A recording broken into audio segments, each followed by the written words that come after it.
নমস্কাৰ নতুন এটা ভিডিঅলৈ আপোনালোকক পুনৰ স্বাগতম জনাইছো। আজিৰ ভিডিঅ'ত উত্তৰাধিকাৰী সূত্ৰে আপোনালোকে কিদৰে নাম জাৰি কৰিব পাৰিব সম্পূৰ্ণ প্ৰক্ৰিয়াটো দেখুৱাই দিম। ভিডিঅ'টো আপোনালোকে আৰম্ভণিৰ পৰা শেষলৈকে চাই থাকিব। যদি অনলাইন কৰোঁতে কিবা অসুবিধা পায় তেন্তে আপোনালোকে কমেণ্ট কৰি জনাব বা হোৱাটছআপ গ্ৰুপৰ লিংক ডেছক্ৰিপশ্যনত দিয়া হৈছে, তাতো জইন হৈ আপোনালোকে মোক মেছেজ কৰিব পাৰে। যিহেতু ফাৰ্মাৰ ৰেজিষ্ট্ৰিৰ বাবে সকলোৰে নামটো জমাবন্দীত থকাটো বাধ্যতামূলক বুলি কোৱা হৈছে।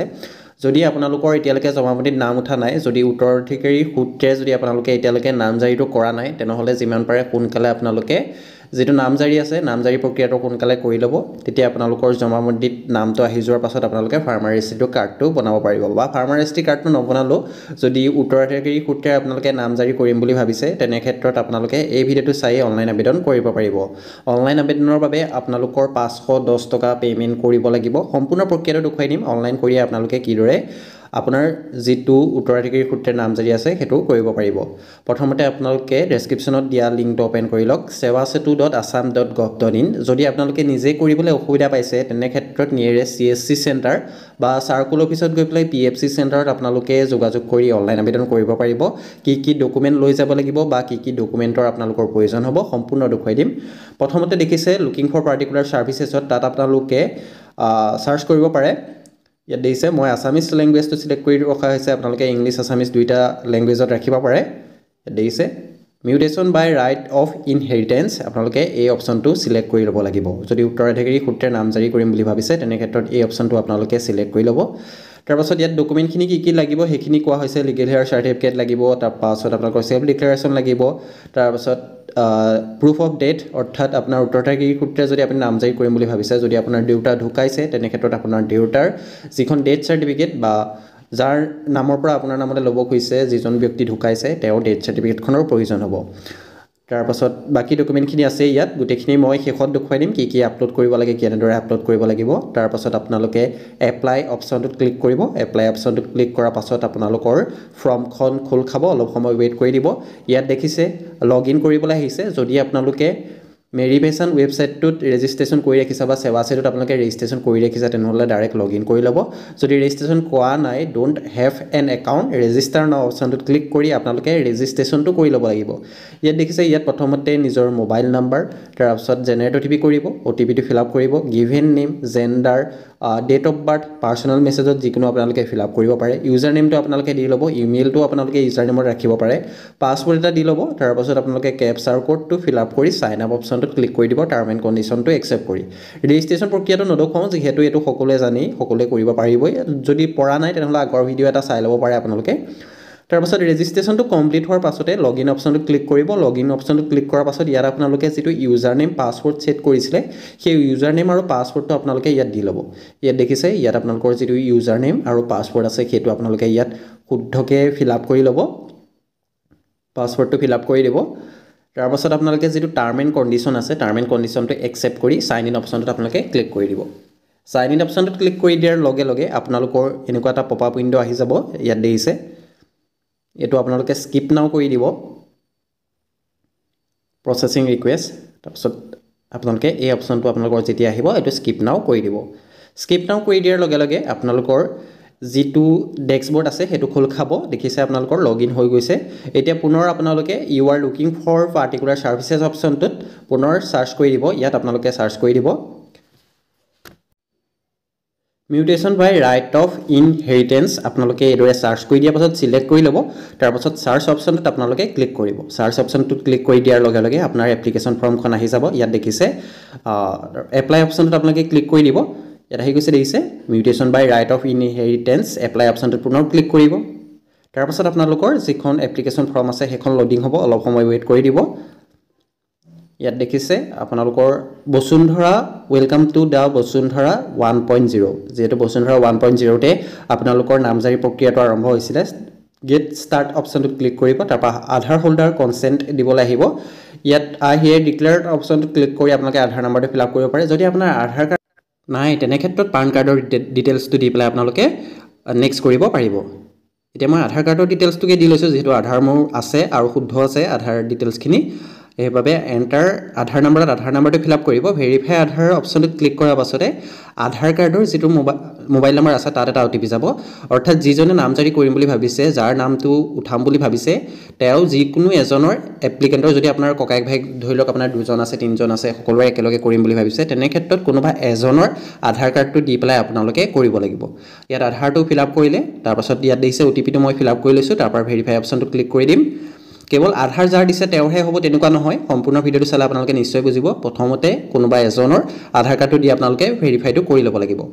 আধাৰ কাৰ্ডটো ভেৰিফাই হৈ যোৱাৰ পাছতে আধাৰ কাৰ্ডত থকা ফটো তাৰ পাছত নাম আৰু ডেট অফ বাৰ্থ এই ডাটাখিনি আপোনালোকৰ শ্ব' কৰিব তললে স্ক্ৰল কৰাৰ পাছতে সেলফ ডিক্লেৰেশ্যন দিব লাগিব ইয়াত কেইটামান কুৱেশ্যন সোধা হৈছে সেইখিনি আপোনালোকে ইয়েছ নো কৰি ল'ব লাগিব লাষ্টৰ কুৱেশ্যন কিটা আপোনালোকে চাব পাৰে বাকিখিনি ওপৰখিনিটো 4 নম্বৰলৈকে ইয়েছই থাকিব আপোনালোকৰ তাৰ পাছত I M person of disability আপোনালোকৰ যদি ফিজিক্যাল হ্যান্ডিক্যাপ হয় ইয়েছ কৰিব নহলে নো কৰিব তাৰ পাছত I am register under PM Kisan যদি হয় ইয়েছ কৰিব নহলে নো কৰিব যদি PM কিষাণৰ ৰেজিষ্টাৰ আছে ইয়েছ কৰি দিব নেক্সট কৰি দিয়াৰ লগে লগে আপোনালোকে প্ৰথমতে ল্যান্ড ডিটেইলছখিনি ফিল আপ কৰিব লাগিব অৰ্থাৎ কোনখিনি মাটিত আপোনালোকে নামজাৰিটো কৰিম বুলি ভাবিছে সেই মাটিৰ ডিটেইলছখিনি ফিল আপ কৰিব লাগিব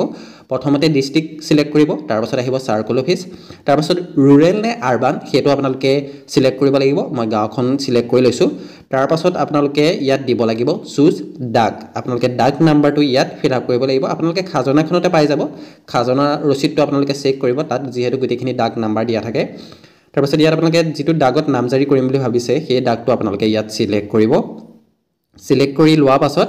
আপোনালোকৰ ইয়াত আহি যাব বিঘা কথা আৰু লুচা কিমান মাটি আছে সেই ডাকটোত গোটেইখিনি আপোনালোকৰ শো কৰিব তাৰ পাছত সিলেক্ট ট্ৰান্সফাৰ টাইপ অৰ্থাৎ কি সূত্ৰে আপোনালোকে নামজাৰি কৰিম বুলি ভাবিছে এটো আপোনালোকে উত্তৰাধিকাৰী সূত্ৰে বুলি আহি যাব সেই অপচনটো আপোনালোকে সিলেক্ট কৰিব উত্তৰাধিকাৰী সূত্ৰে তাৰ পাছত নেক্সট অপচনটোত আপোনালোকে ক্লিক কৰি দিব প্ৰথমতে এদৰে ডাক এটা এটাকে কৰিব লাগিব যদি আপোনাৰ 3টা 4টা ডাক আছে তেনেহলে প্ৰতিটো ডাগৰে বেলেগ বেলেগকে কৰিব লাগিব এটা মই এটা ডাগৰ কৰি দেখুৱাই দিছো নেক্সট প্ৰসেস যদি বেলেগ ডাগৰ কৰিম বুলি ভাবে সেম প্ৰসেসই হ'ব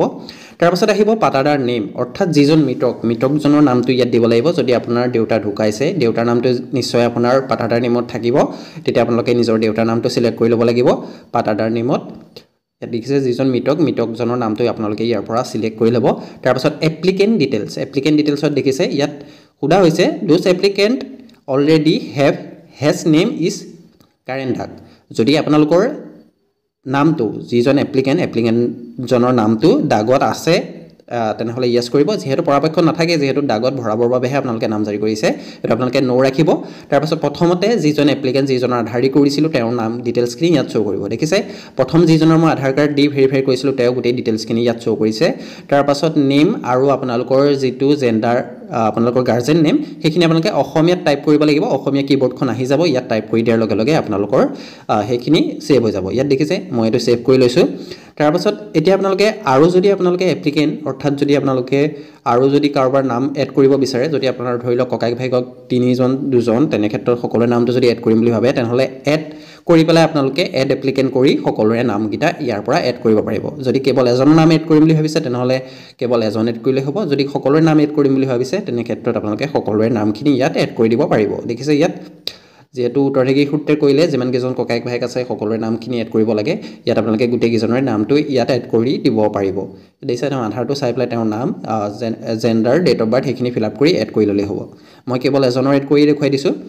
তাৰ পাছত এইখিনি এড হৈ যোৱাৰ পাছত ডকুমেন্ট আপলোড কৰিব লাগিব এটা ডকুমেন্ট কি আপলোড কৰিব লাগিব হেতু আপোনালোকে ভালদৰে চাই লওক PDF বা JPG ফৰমেটত আপলোড কৰিব লাগিব ম্যাক্সিমাম সাইজ আপোনালোকৰ 2 MB ভিতৰত হ'ব লাগিব ডেথ সাৰ্টিফিকেট দিব লাগিব যিজন মৃতকজনৰ ডেথ সাৰ্টিফিকেট লিগেল হেয়াৰ সাৰ্টিফিকেটখন আপোনালোকে অনলাইন যোগে আবেদন কৰিব লাগিব লিগেল হেয়াৰ সাৰ্টিফিকেট দিব লাগিব ল্যান্ড ৰেভিনিউ ৰিসিপ্ট অৰ্থাৎ খাজনা ৰিসিপ্টটো দিব লাগিব সেলফ ডিক্লেৰেশ্যন দিব লাগিব সেলফ ডিক্লেৰেশ্যনটো কি দিব লাগিব ইয়াত ডিটেইলছত কোৱা হৈছে বা ইয়াত আপোনালোকে গাঁওবুঢ়া কাগজখন দিব পাৰে গাঁওবুঢ়াৰ পৰা এটা লিখা আনি পেলাই তাত আপোনালোকে আপলোড কৰিব পাৰে তাৰ পাছত দিয়া হৈছে নেক্সট কাইন্ড সাৰ্টিফিকেট দেখিছে নেক্সট কাইন্ড সাৰ্টিফিকেটখন আপোনালোকে নেক্সট অফ কাইন্ড ডকুমেন্টখন আপোনালোকে ইয়াত দিব লাগিব সেইখন আপোনালোকে ইয়াত আপলোড কৰি দিব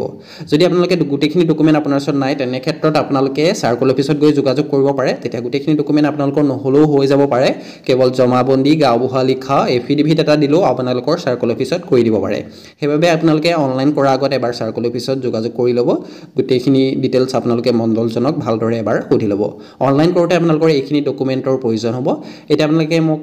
আপোনালোকক মই PDF কিটা আপলোড কৰি দেখুৱাই দিছো ইয়াত PDF খিনি আপোনালোকে এইদৰে আপলোড কৰি ল'ব লাগিব চুজ ফাইল অপচনটোত গৈ পেলাই আপোনালোকে এইদৰে PDF খিনি আপোনালোকে আপলোড কৰি ল'ব গোটেইখিনি আপলোড কৰি হৈ যোৱাৰ পাছত আপোনালোকৰ ডিক্লেৰেশ্যন গিটা টিক মাৰ্ক দি পেলাই আপোনালোকে নেক্সট অপচনটোত ক্লিক কৰি দিব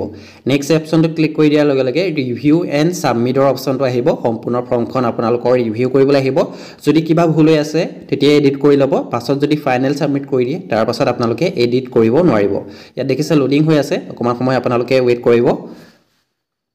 সম্পূৰ্ণ ফৰ্মখন এইদৰে আপোনালোকে ৰিভিউ কৰি ল'ব তাৰ পাছত আপোনালোকে